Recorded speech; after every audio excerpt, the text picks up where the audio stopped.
Hello, everybody.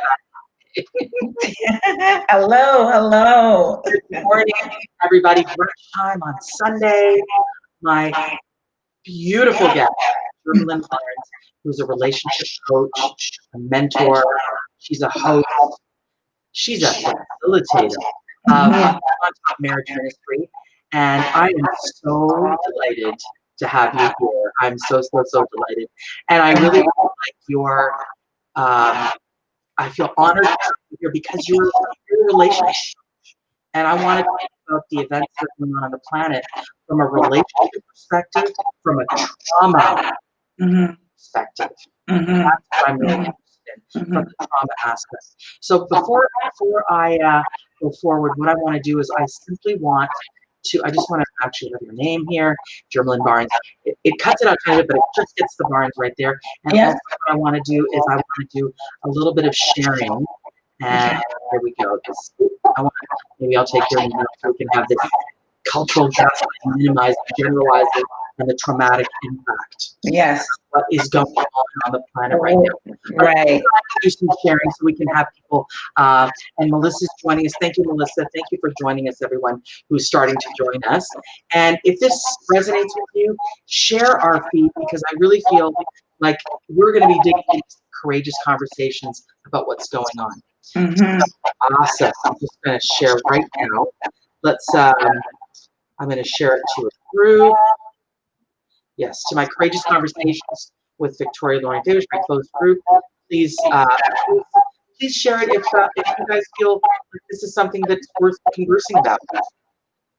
And also, how is how are you doing, Germalin? How are you feeling these days Um, with all this going on? you know what? I'm feeling great. Sorry, I'm just doing one other thing here. No, absolutely. I really appreciate you sharing. Thank you. No worries. Okay, Um, go to a page. and then let's just do this. And Oh, yeah, people starting to join us. Thank you. I yeah. really appreciate it, everybody. And Um, so, Germalin, yeah, how you doing? How you I'm doing? good. I'm good. Thank you so much, Victoria. Not only I heard you say thank you for having me, for joining your show today and so forth. And I want to extend that thank you and thank you from my side for having me on your show. We've met, I don't know, maybe a year ago or so, something in that range, and we hit it off. I loved your personality. I loved yours. Your feistiness, your zest, your charisma, and all of that. And I knew one day you and I would be in contact, and we ran into each other again at another friend's function. So Yeah. we knew that it was in the air that we would communicate or we'd have some form of relationship. So thank you so much for having me on the show. I am so blessed. I'm so honored. And today we are going to have a great conversation. I'm doing great. I have my family and I have Yeah. friends. I have my husband, I have my kids, and Yeah. that is enough to feel blessed and just feel like that you're surviving and you're living and you're thriving and you're doing all that you should be doing. Uh, yeah. Somebody said there's a lot of feedback on my mic. Just wondering what that is. Trying to see what that is. Maybe I'm not really sure. Some feedback happening. Anyway, I'm going to keep going because I don't know how to prepare it right away. But one of the things I'm interested to find out is the impact. Like I was just watching a video Mhm. that I posted on a FedEx driver in the Mhm. Mhm. lovely 23-year-old kid doing his job, delivering Mhm. packages, and Mhm. he's a person of color, and Right. he's crying on his video. Mhm. And the crying um, was interesting because it was so heartbreaking because he's saying basically somebody swerved around and there was some sort of a traffic collection of people and cars, and he Mhm. basically swerved around a white guy in a car and called him Mhm. an N-word and spat on him because somehow he was being to blame for something. Mhm. So Mhm. what the hell? I mean, Yeah. so heartbreaking. And Yeah. he's doing nothing. He's doing his Yeah. job. Yeah. Yeah. You know? You know, the sad thing about that is that you're reading about that right now. Yeah. You're reading about it, and one of the reasons why you're reading about it now is because of all the things that are happening now. But that same FedEx driver is one person that has experienced those things, Victoria. These things happen on a daily basis to people of our color, and Constantly. yeah, and In Canada, in the right States, in the States, in Canada, in the UK. It's worldwide, everywhere.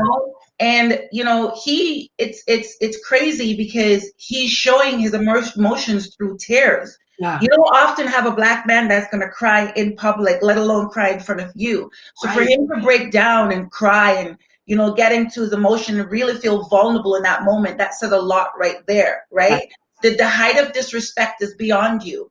And maybe this is not the first time for him, but because of what's happening, it's actually awakening some more emotions and really hitting in a certain area within him that he needed to show, a sense of pain and a sense of just feeling, disrespect and whatever that may feel for him as an individual. It's he, just a lot being, huh? he was saying, here we go, all these protests, but why protest if it ain't going to change, y'all? He said exactly that. Is that what he said? Said, why all these protests if it ain't going to change, y'all? 23-year-old, I just wanted to, I just wanted to hug him. I wanted to hug him. I wanted to say, baby, it's going to be all right, but is it going to be all right, Germalin? I'm going to say this. I kind of, the fact that he's saying why this protest is not going to change anything. I'm going to say that was me. I actually felt the same way as an individual, because it's not just now. We've been protesting for many years. Like slavery is over 400 years ago, and yet we're still dealing with it. And the only reason why it seems different is because it's hidden behind. But nothing in the dark. Things that are in the dark, it does come out in the light, and you can only hide so much, right? It's just covered up, right? But I actually felt the same way. I felt like, we're protesting, we're doing all these things, this is happening, we're doing this over here, but nothing is significant. There's no change. Why I feel differently now opposed to how it was before. Everyone, it's not just blacks, it's white, it's all kinds of races are coming together and they're saying, no, this needs to stop. This is about equality, right? We're fighting for equality, we're fighting for change. And if all voices are coming, are leading the way and speaking up, people are finally speaking up, celebrities and so forth, I really feel that there is going to be a difference. There's going to be an impact somewhat. It may not be to the levels that we'd like to see it, but it's going to affect some change. It will affect some change, and it already started affecting some changes. I got a question for you. Mm-hmm. When people say to you, oh, when people say Black Lives Matter, and then the response is, oh no, all lives matter. Mm-hmm. All lives matter. Mm-hmm. When are you going to get over it? This kind of thing. What do you feel? And as someone who works with relationships and trauma, and you know the impact of generalizing, minimizing, gaslighting, and I'm going to explain to everybody about gaslighting. I want to know how you feel when someone says, "Oh, all lives matter, peace and love, everybody. Let's just all get along." I need to hear what that impact is for you, and for maybe others that you've heard. Thank you so much for asking that question, because we all matter individually. We're all people, so all of us matter irregardless. When we're speaking of Black Lives Matter versus All Lives Matter, it's two separate entities. You cannot understand what it feels for us to be able to walk and hold our hands and say Black Lives Matter and protest those words and really own it. You understand what I'm saying? Because it feels a lot, it means a lot to us. I mentioned earlier that slavery is going as far back as 400 years, okay? And where are we right now? We're in 2020.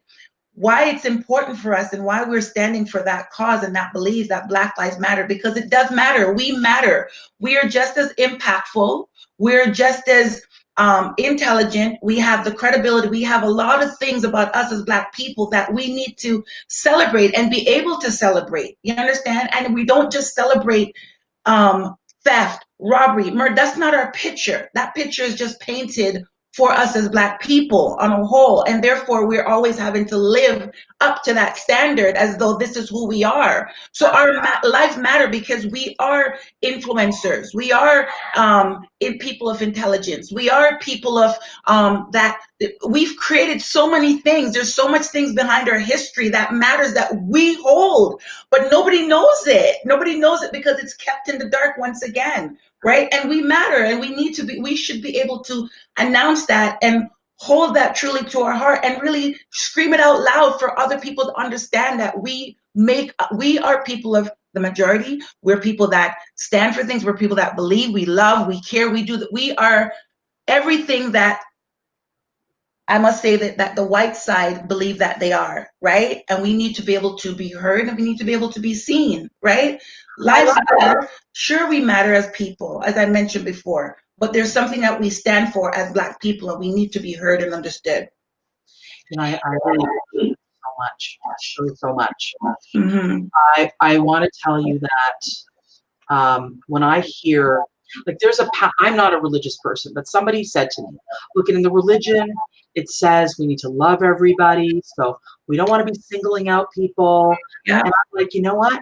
We need to look at the Bible, because there is a story of Jesus who had 99 sheep or something. I'm telling it wrong, but one of the sheep got away. Yes. And Jesus went and tended to the one sheep that was in danger. Mm-hmm. And so it's not about excluding anybody. It's about focusing in on the one that's in danger right now. And not only right now, Mm-hmm. finally being highlighted as in danger and being recognized by all people that there is danger. Mm-hmm. Because before, there are these crazy notions that Black people don't suffer as much as white people. We don't suffer as much? There is an absolute historic, it's, you know Okay. Yes. what it is? That sounds very ignorant, but go on. It's totally ignorant. It's totally, because you know why? Disregard. That's like completely disregarding the obvious, but go on. No, exactly, Germalin. Yeah. Why, when you have all these years of slavery, there's got to be some way that people can justify creating pain for people. So they go, oh, well, you know what? There's a psychological flip that goes on in their mind. They're creating pain. So, oh, well, they don't feel as much as we do. They're not. There's all these case studies of people in the medical profession using Black people without anesthetic because they don't feel as much pain. I mean, I study a lot. I do a lot of historic studying. And this is the kind of stuff that has come down through the generations where there is not this level of empathy that needs to be seen for people of color who've suffered. And when you don't have that level of empathy, you think, well, you know what? They didn't suffer. So stop focusing in on how much you suffered. And that is a level of disregard and minimization, and it's traumatizing. It's traumatizing. Yes. Let's go back to the Bible. God says for us to love. It's all about love. So I'm to love you, right? The way I love myself. And if I don't love myself, I cannot display love on you, Victoria, right? Yeah. One of the things that we have as Black people, we've been conditioned through from way back when, right? This is a generational curse. This is generation rolling down. We have been conditioned to be hard, to feel pain, to not love, to suffer, to hate, to ultimately to be angry, and just to be angry individuals, right? And instantly, a lot of times for us is because I've mentioned before, I think you and I had a conversation with that. We are suffering with PTSD. Okay, we are suffering PTSD, and when people suffer PTSD, there's all kinds of things that comes out of that. As a therapist, you understand, right? So therefore, one of the ultimate things is that we are automatically defensive individuals. We always have to look behind our back. We always have to think twice before we say something to a white person. We have to think twice before we move into a neighborhood that may not be predominantly, will maybe have 3 Blacks or maybe no Blacks. We have to think, do we deserve being in that neighborhood? Will we be welcomed if we come into that neighborhood? When we go into the grocery store, God forbid, if and I'll tell you this, if I go into a store, and for instance, and I'm leaving the store and the alarm goes off their alarm goes off on me. Right away, I'm thinking everybody is Mm. looking around thinking that I stole something, right? But Ah, either that I stole something or did the clerk forget to take off the alarm tags, and which is always the case, right? But automatically, without thinking about it, the mind goes to think that something is wrong. She's black. She probably did take something over there. And you react that way as a black person. I have to start defending myself, saying the things to kind of say, no, oh my gosh, I think you, whatever. You understand what I'm saying? yes. There's a trauma that we face, and that trauma hasn't been conditioned in us that we react the way we react. And most of the time, our reaction is just a matter of us trying to protect ourselves and protect what we feel we need to protect. Control has been our medication. It has been the story of our lives. We've been controlled from slavery days. So therefore, when you're trying to control something or control someone, it's only because you are fearful of those individuals. You understand me? Why white people tend to do the things they do, it's not because we're less than them, it's because they're fearful of who we are as people. And they don't want us to get ahead because they're fearful of what may happen when we get ahead, and the accomplishments and the achievements and so forth that they will see. So rather than allowing us to be the people and that we can be, right? Why not control us and keep us here within a certain box or in a certain limelight and so forth to make people think otherwise? There's so much behind it, and I could. When coming on the show, there was a bit of reluctance. I tell you this because it's very emotional, and I don't want the conversation to be a hate conversation. I don't want it to be a black and white thing. I just really just want to have a conversation about how we feel as individuals. You understand me? As people, as a mother, right? As a wife. You understand? You understand what I'm saying? And so I apologize if I'm getting a little bit emotional, but it's kind of hard not to, right? Especially going through the things we're going through, and especially seeing what we're seeing happening to this day. I really appreciate your authenticity. Yeah. I really appreciate your vulnerability. Yeah. And the truth is that we cannot change what we don't acknowledge. And that is what we're doing, man. We are acknowledging it. We are acknowledging it in very clear terms. Mm-hmm. And that's the only way. You cannot stitch up a wound without cleaning inside. And stop covering up, band-aiding. Mm-hmm. Thank Mm-hmm. you. Mm-hmm. And let's acknowledge what's really going on. Like, let's not whitewash it. Stop sugarcoating, because at the end of the day, it's real. And if we don't do anything about it now, we're going to have to do something about it later. It will always pop up. We're going to have to, at some point, face reality for what it is, right? And stop covering it up. You understand? And there are people, you know what makes it's one thing if it's really at this moment, black against whites. But there are white people, there are Asian people, there are people who are fighting for the cause because they see it. That's right. They see it. But many people don't see it. And that's what some people don't see it. But why don't they see it? It's because those very people, it's 2020. Things are very clear, or things are supposed denial. to. Right. Right. There's a lot of protection. There's a lot of lying. There's a lot of protection. There's a lot of covering up. There's a lot of I don't want to know. There you go. Right? I don't want to know. You understand? Tell me something, Germalin. Okay, I'm asking you a very plain question. What is the emotional impact of racism upon a person? What is that emotional impact? I think that the impact that we get is just straight up anger. We're known to be angry people, and that anger, as people, we're not birthed naturally to just be angry people and just come out with all of this attitude and whatever. It's coming from a place, and one of the biggest emotion that you get is the anger, the rage that is built up inside of us, because we generally want to be loved, and we generally want to be understood, and we generally want to be heard, and we want to be seen, and we want to be treated fairly. We want to be treated fairly. We want to have equality and be equally treated like any other person, because at the end of the day, we are all people. We're just different in color. You understand? If I make it blunt, you and I have breasts, right? You and I have 2 arms. You and I have 10 fingers. You understand? We have the same makeup. We're just different colors. That's all that is, right? I want to ask you, someone asked here, is Germalin from the States or from Canada?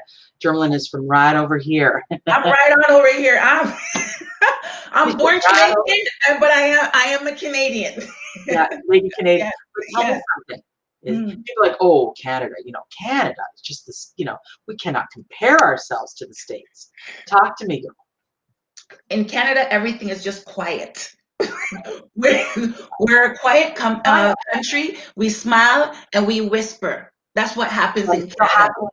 Yes. So Canada is all about peace and tranquility, but that only works because we are quiet and we cover things up.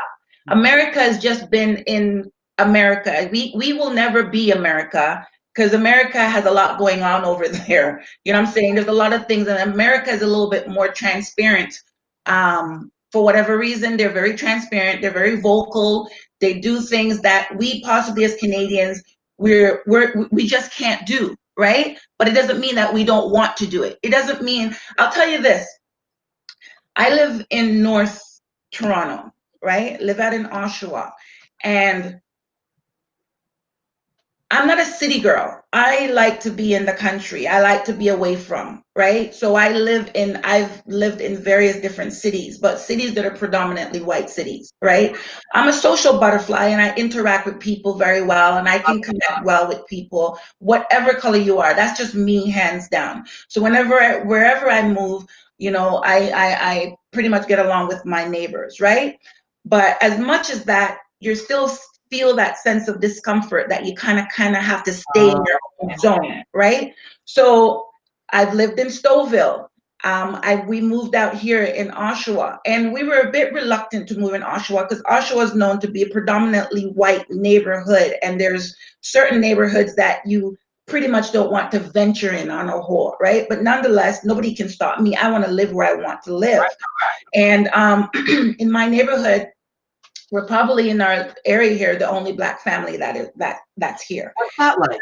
And I'll explain. And for me, I have nice neighbors. We walk our dogs, we say hi and whatever. But a part of me feels as though I'm venturing into a territory that I may not be welcomed in. And the fact that I am here, it's what do they do? You know what I'm saying? The fact that I'm here and I drive a nice car. How can they afford that?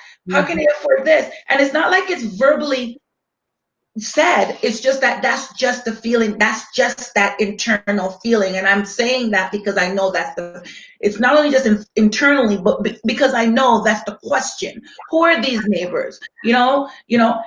I'm in my neighborhood, my daughters will drive and they'll turn their music up. And I have to tell them, don't blast the music coming in or out because it's stereotypical that's what we do. And you understand me? But then you'll have younger kids, white kids, who will drive out, their music is blasting, but it feels like it's okay when they do it, You know what I mean? If I have more than one guest or company, I have a few guests in my backyard, I have to be very cautious of playing my music or speaking out loud because I'm a Black person living in a white neighborhood. So it's not that my neighbors are directly being racist or showing me any racial behaviors or anything like that. It's just because we've conditioned to have to tiptoe and watch what we say or do and act or own and all of that because we're not allowed to do that and we're not allowed to have that.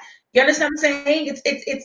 It's now it's psychological. This is why I go back to saying PTSD, because we have been conditioned to not feel that we can have. Well, also PTSD, not feel like we can relax with it all. Yes. I want to ask the viewers, how many people who are white have to be thinking in these ways, quite subconsciously? I got to tell my kid not to blast their music, not because it's don't blast your music, but because you don't want to be profiled. That's right. You're also saying I can't walk into a store and not feel somewhat judged and shamed because the store clerk forgot to take the tag off of it, the alarm tag off of it. So that's what privilege is we don't have that as a matter of course, like people of color have as a matter of course. They have that exact energetic going on, and that exact what I would call trauma and shaming, yes, being seen as somehow wrong from the get-go. From the get-go. That yes. is traumatic. And it's hard. And it's hard. The reason why is why we have generations upon like things just trickling through our generations, because as a mother, I have to now train or groom my kids to say, be careful, watch what you say, watch how you talk, watch how you behave. You know, so when you're in your group, what are you grooming them for? You're grooming them to be cautious, self-conscious, to protect themselves. Protect themselves. And avoid the obvious, right? And you know, the thing about it is it's so crazy because it hurts. It really, really hurts, because it's like you always have to be living your life looking not only behind you, but always psychologically training yourself to be a certain way around a certain people, you know what I'm saying? And when you do get a response from a person and, you know, a white person, they react to you differently from what you expect, it's like, oh, okay. Like I go to Port Hope to do my grocery shopping, and we feel like we're tiptoeing into another area that we're not welcome. But people are they're very respectful, they're, you know, receptive, they're nice and so forth. And it's kind of like, wow, okay, check mark, I passed. I'm okay to come in here now. You understand what I'm saying? And this is the psychology of it. Yes. People have to really understand. This is why I had Germalin on, is because she's a relationship. She understands the psychology of relationships, and I wanted her to apply all of that knowledge to what's happening right now, to the experience of race, racism, to the experience of being a person of color. And I'm so grateful that you're here. And yes, let me ask you, what do you think? So when we're experiencing all of this transformational time, I was in a conversation yesterday, last night, and people were like, yeah, nothing's going to change. And I was just like, come on. Yes, it is. Things are changing quickly. I feel that in Atlanta, the chief of police stepped down. You know, it's happening immediately. The cop that shot the guy, he's like out of a job and being charged and being investigated. There's more happening. Would you agree? Or am I being just, am I being rose-colored glasses? No, you're not. No. I wouldn't say that at all. I'm actually grateful that you're standing up for that and saying, yes, you see that. It's voices like that that you need to hear, because not only you're saying it, what it does is it does encourage change even more so, right? Because we are, or maybe open eyes to those that are saying, yeah, actually, you know what, let me see, she's actually right. The change that you're seeing is that we're finding some form of empowerment. There's movements happening, and people are now believing. We have to understand, those police officers, those chief of those what do you call it, the chiefs of the police, the chiefs, or the chiefs of they are dealing with things internally. We're only seeing things from the external standpoint. It's what's happening internally. They can only cover up so much. They can only push things underneath the rug for so long. You understand me? And what's happening is right now they're seeing outright things, and have seen things that are done that should not be done to Black folks. Arrests, charges, unnecessary charges, made up charges, whatever it is, to cover up what they're doing wrong. And there's a lot of cover up that are happening in there. And that means, therefore, that's a lot of weight that one has to own. So to see things happening and people are now really talking out, really coming out and really protesting against it, what else would you do? You understand me? You have to know, there's a conscience inside of you that's now saying, you know what? this needs to stop. I can't keep covering this anymore. I can't keep hiding anymore. The only thing I can do is walk away and stand for what I believe. And hopefully this now will also send that message that, you know what, things needs to be done. There has to be some change. You know what I'm saying? There has to be some movement. We have to start believing. We can't keep crying out that our lives are being taken. Mothers, sons can't be just taken from them if either through death, murder, or being imprisoned, you know, for wrong things. Like there's just too many things happening that you can't disregard it any longer. You have to face the truth. I love that you're saying this. My only thing is that I think this has been going on for so long, and the reason now it's coming to such a ubiquitous light. Everyone is on board. I'm thinking, like corporations and the NFL, and finally, black mayors are firing white chiefs of police for being ridiculously racist, or not even racist, but maybe just not racist, but blind and in deliberate style. Yes. Deliberate Some of them. Some, not all. Yeah. No, definitely not all. A lot of work to do still. 100%. But what I want to say to you, some of them. I think we've had the perfect storm. What do you think? We got COVID, we got people not working, and we got and we have a murder of 8 minutes and 46 seconds. I think those are the numbers. I could be wrong. Being televised, and we're watching it as a humanity. To me, yes, I think the perfect storm is happening, and it's 2020, which is a powerful planetary number. I think 2020 is 2020. Mm-hmm. Clear vision. Mm-hmm. Mm-hmm. It's all a reset, Victoria. Yes. 2020 is a reset year. Okay, we've never experienced COVID. We've never experienced a sickness in our time, anyhow, where we have to be restricted the way we've been restricted. You understand me? Where you have to now realign your entire life to be able to fit into the new world that we're facing. Right. People have been isolated, and in the midst of isolation, we're seeing these things happening. So people right now, we realize we're supposed to be sheltering and protecting ourselves physically because of health, but we're out there protesting. Okay, we're protesting for what's right, and we're sacrificing our own health to say, I don't care. I'm standing up for what I believe. You understand me? My heart is full of sorrow. My heart is full of pain. And my heart is just full of frustration and anger. Therefore, you know what? It's time.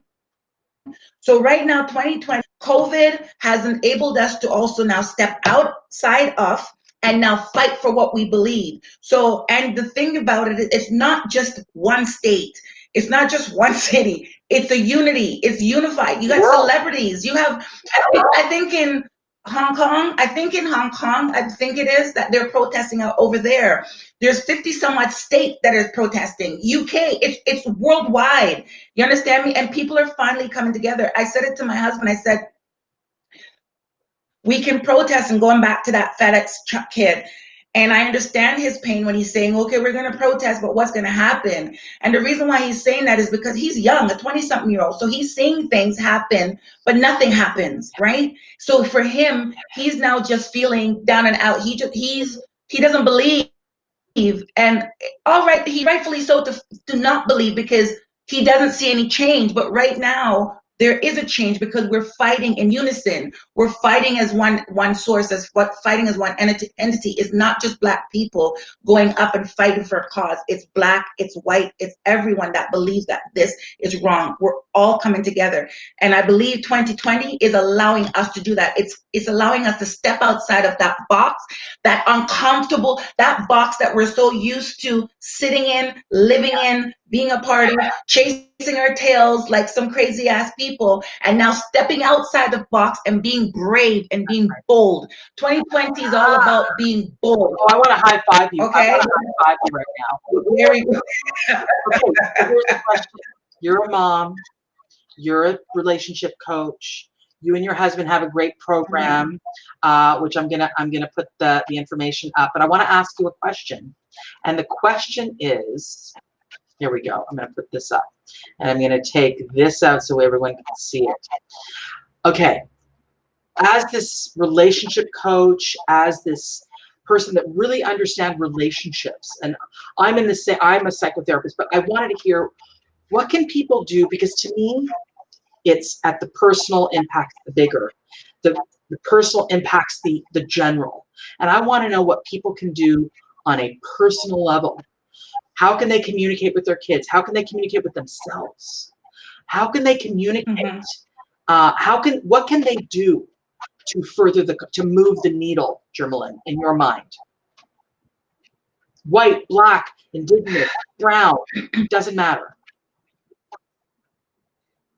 The number one thing is just love, Victoria. It's all about love and also removing pride, right? There's a lot of pride in this world, and when you learn to eliminate all those negative aspects that makes you into the person that you are, and really look at what they do, those things do, how they marinate, it's like you're marinating into some things, into certain behaviors in certain ways that it's hard, because you've kind of sat in it, and it's kind of like, okay, how do I undress from that, So I think one thing as a woman, as a wife, as a mother, is just to teach my kids to, for one, believe in themselves, understand, love themselves, to know what's right from wrong, love themselves so they can also learn to love others for who they are, and that's really how our household is, to be honest with you. Speak your mind, speak your truth, and speak up for what you believe is right. If you don't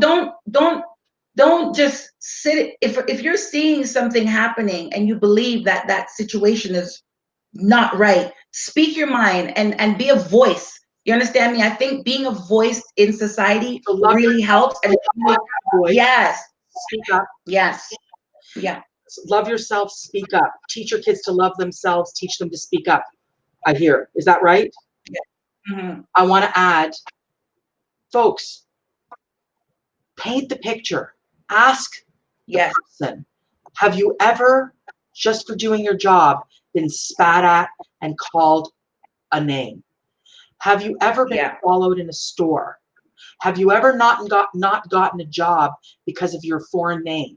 That is how you're going to really make people feel and step into the shoes of someone who is not in it, the privilege, the automatic privilege. Okay, that's what I feel. I'm really talking about that with my fellow, white allies and people who are not of color. They're white people, and they're like, oh, let's just get along and no, actually, we're not doing that. We're not going to be doing that, because there are so many stones left unturned in this.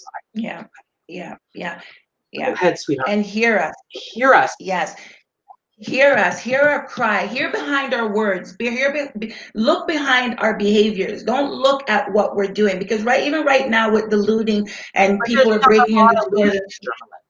There is no looting. No, but the thing is, that's the thing is, if you're not careful, you will focus on that. I know. And not why it's happening. Because in general, think about it.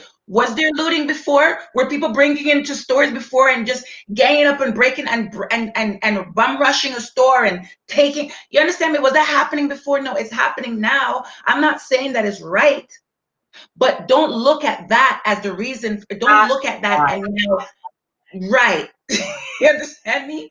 There's anger. These people are actually presenting their anger in different ways, and they're displaying it. So doing the looting, yes, that's something that when everything simmers down, we will take accountability for. And it's not just Black people. I'm watching and I see white people in there. I see them up in there grabbing their stuff in their Louis Vuitton and taking what they feel they need to take. So it's not just Blacks. You understand me? An opportunity knocked, they went in, they took. And accountability will be, of course, there'll be accountability for that. But the whole picture is about what we are fighting for. You understand me? And what is happening now and what has been happening. You understand? And don't take our story and put it in your pocket. Don't just listen to us today and then take it and put it into your pocket like we normally would with other things in your life. Take this and take it as a, you know what, this can affect my grandkids. This can affect my great-grandkids. This can affect my kids later on. How am I going to train my kids? What, you understand me? There's a lot more than just this. It's about our world in general and how our world is going to be sculptured for the next generation to come. Yeah. So let's start to really work together to make a better world, because we don't own this world. We don't own this world, right? Donald Trump is just a president. He doesn't own the world. He just forms his opinion and he says what he and that's another story, right? But that's another conversation, another time, right? Yeah. I mean, that's a breathtakingly horrifying situation. Yeah. That's another situation. Let's just call it that, right? Now, two things. Oh, sorry. I'll let you finish. Go ahead. No. I'm just saying, we are passionate people on a whole. Our passion is real. It's strong. You know, we love. We want to receive love, to give love. We want to protect our kids, our family, just like any other race wants to do, and therefore we will do what we need to do in order to do so. You know, and protecting our family is something that we've been forced to have to do from back when. You understand me? And being raped and all these things that we have endured. So you can't say, oh, it's over. No, it's not over. You can't dumb it down and make it and feel as though we don't have a right or a voice and we should just move on. There is no moving on until we actually deal with what's in front of us, right? Law, a gun does not just see Black people. It's not made for Blacks, but it is made for Blacks. You understand me? The law enforcement is supposed to be to serve and protect, but it doesn't do that. We don't have a voice when it comes to law enforcement. We don't have a voice when it comes to political conversations or voices and so forth. We legitimately have to work hard just to be able to get in, and stand for and say what we want. And even then, we still have to look behind us to make sure that it's safe to do so. I so appreciate your passion. I appreciate your realness. Yes, thank you. Two things I want to say. If there's any good that's coming from this, is that through destruction comes renewal. Yes. Any good that's coming from it. That's what I got to say about 45. That's that man in power in the States, number 45. He is creating a destruction inadvertently, and I believe that that's going to create. I could be wrong, but I hope so. Number two, a lot of the looting happened because of the disparity in the haves and the have-nots, in the people with jobs and people without jobs. A disproportionate amount of people of color are without jobs, are getting COVID, are mistreated, have different experiences. And so, no protection. I'm thinking, one person I read said, well, how is stealing, clothing or boots or a purse going to further your cause? Well, maybe there's going to be the sale of the clothing or boots to feed my family with food. There's a few of that kind of a situation. It's not just stealing for stealing's sake in many, many cases. There's such. The other thing is, I heard that woman, that amazing woman. Did you see her? I don't know her name, but she went on a rant about saying, imagine you were in a Monopoly game, and for 400 rounds, you were denied any money. Yeah. That's what it feels like. Right? No money, no home, no shelter, no nothing. And then you got money and built some houses and some businesses, and they came and destroyed it all. And they came and took it away because we don't deserve it. And yes. How do you feel? How would you feel? You would feel angry. You would feel outraged. And then she ended it with, "You're lucky. We don't want revenge. All we want is equality." That's all we ask for. That's all we ask for, Victoria. That's all we ask for. You understand? That's all we ask for. And if crying, begging, pleading, being beaten, disrespected, I mean, I can go on, the list can go on. If that's not working, my God, like, what do you want us to do? What do you want us to do? So we're forced to take things in our own hands. And we're faced in the forced to really step outside, like I said, out of that box and really go for what we believe. You understand? So we can make Yeah, a difference. We start now, making a change and hear us. and now is the time. Now is the time to focus in on this. Yeah, Now is the time to say Black Lives Matter and disenfranchised people matter. yeah, Black Lives Matter. This is so yeah, important to focus in on this. yeah, Okay, we're going to start to wrap up our show. And I just want, I want people to keep having courageous conversations. I yeah. want people to keep having courageous conversations with themselves and with others, Mhm. because this isn't easy. And you can very quickly disarm someone by showing them the pain of what it's like to be a person who is constantly followed in a store. That is my one story that always stops people. Goes, oh, I didn't know that, or I know that, but I want you to feel that though. Feel Mhm. what that's like. And Mhm. people go, oh, that's a wake up call type of story. Yes. You know? You have no idea. Oh my gosh, you're great. Thank you for You're pouring great. I really appreciate. Look, at everybody who's watching, I so appreciate you've come on.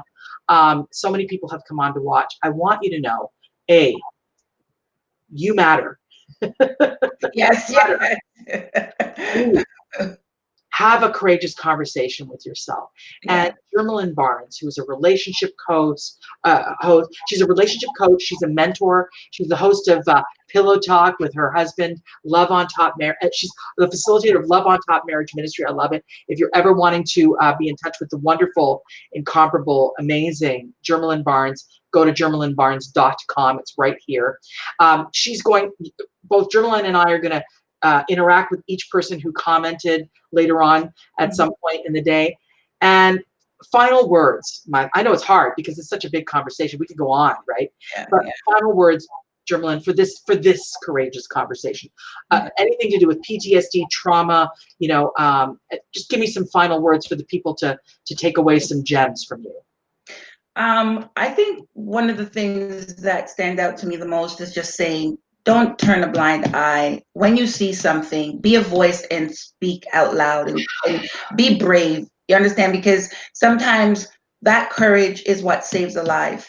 And that day when, well, a lot of situations, but specifically to Floyd that passed away, there was something happening, and if it wasn't for courageous people standing there and filming what they believed was Oh, wrong, we would not have the opportunity to see it live. And there's officers there that have the opportunity to step over and tell the other officers, stop, this is not a part of her job. But there was no voice to say stop. This voice was for the onlookers that were videotaping, but pride set into that officer that yeah. day. He felt like he owned what was happening that moment, and the pride was so thick and strong he could not even see what he was doing, and now he's reaping the repercussion. Okay, so to avoid and to stop these things, just be a voice. Don't assume that that person is doing something wrong. Assume that that person needs help, and whatever that person is doing wrong, it will be taken care of. There's a measure to adhere to. There's a process for that. But Yes. be a voice, and that voice is what's going to help other people get through situations like this. I know there's other traumatic situations going on in this world. I understand that. But a lot of times these situations going on in this world, it's because of situations that have happened, currently happen, and no one is speaking up. No one is being a voice. People are turning their back. And just think, if the shoe were on the other foot and you were going through this, how would you feel and how would you handle it? Do you understand? Really So love. put Mhm. yourself in their feet. Put yourself Yes, in their shoes. yes, yes, Walk their shoes in their shoes. yes. And don't say you can't. Do not say that that could never happen to you. Never think a situation could never come your way. Because at the end of the day, we should all be grateful to know that tomorrow is not promised to us. When we wake up, when we wake up each and every day, we have to give thanks that God has given us the opportunity to breathe and see our family and to enjoy another beautiful day. Tomorrow's not promised to you. So let's all live it abundantly and just enjoy and love life and love one another. That's the only way we're going to see success in this world, and to see it at a level that we all want to see it and enjoy it wholeheartedly together. You understand? And when people are doing a Black Lives Matter chant, let's just say, and you're saying, well, all lives matter. Think of it this way. If I were doing a chant, you know, breast cancer, really important to look at breast cancer. Do I say, well, what about testicular cancer? Right. Right? Of course, testicular cancer is important, but right now it's the people that are most in pain and most affected, and not just affected on the outside, but affected systemically. Yeah. Systemically. Yeah. Entrenched in the institutions for generations. Yes, institutionalized. Our prisons right now are filled with it's not, I'm pretty sure it's like 90% Black male. So just think, the institutions, these prisons are filled with our Black men. So therefore the Black women are out there without their partner. And one of the stereotype, Black women, we have how many kids, Black men don't settle down. All the stereotype that are surrounding us is because we've been crippled from so many generations back then. So it's now, this is just our picture. But if we can save some of those lives, because a lot of those lives are institutionalized, and they're innocent people sitting in there, and they're not able to equally have a family and live life like the rest of us do, right? So it goes in different ways. It goes in different ways. We've been stripped, and now it's time for us to be clothed, and it's time for us to fight for what we believe. And we just ask that everyone that can see it, visually see it, you may be in groups of friends who speaks interracial content, right? And in that moment, it's your opportunity to stand up and say something, be a voice, right? Because if you don't and you stand there, you're ultimately telling those people that it's okay to be who you are and do what you're doing. That's Germalin, I want you to know I just love you. I just think you're amazing. Love you too, honey.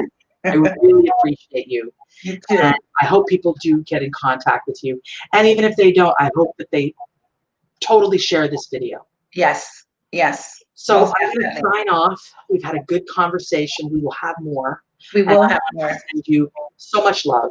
Yes. And your whole family, so much love. There's just a lovely family. Thank you. Gorgeous family. And I want you to know, everyone, Courageous Conversations, my closed group where you will experience some support is Courageous Conversations with Victoria Lorien Fabish. Join me if you feel that resonates with you. Share this video far and wide, because I will post the replay. And get in touch with Germalin if that feels right to you, germalinbarnes.com. They can I say this? They can also reach me at Love on Top Ministry at outlook.com as well too, or follow me on Facebook. Fantastic. And what's your handle on Instagram? Are you on Instagram? I'm on Instagram. It's Lot Ministry. Okay. At Lot Ministry. Yes. Love it. Love it. Yes. All right, guys. Germalin. Thank you. Thank you, Victoria. Thank you for having me. Thank you for everyone for being a part of the show. This has been a great moment, another empowering moment, another time for change. Take care. Take care. Big Bye-bye. Bye. Bye. Hang on. You stay put. You stay put.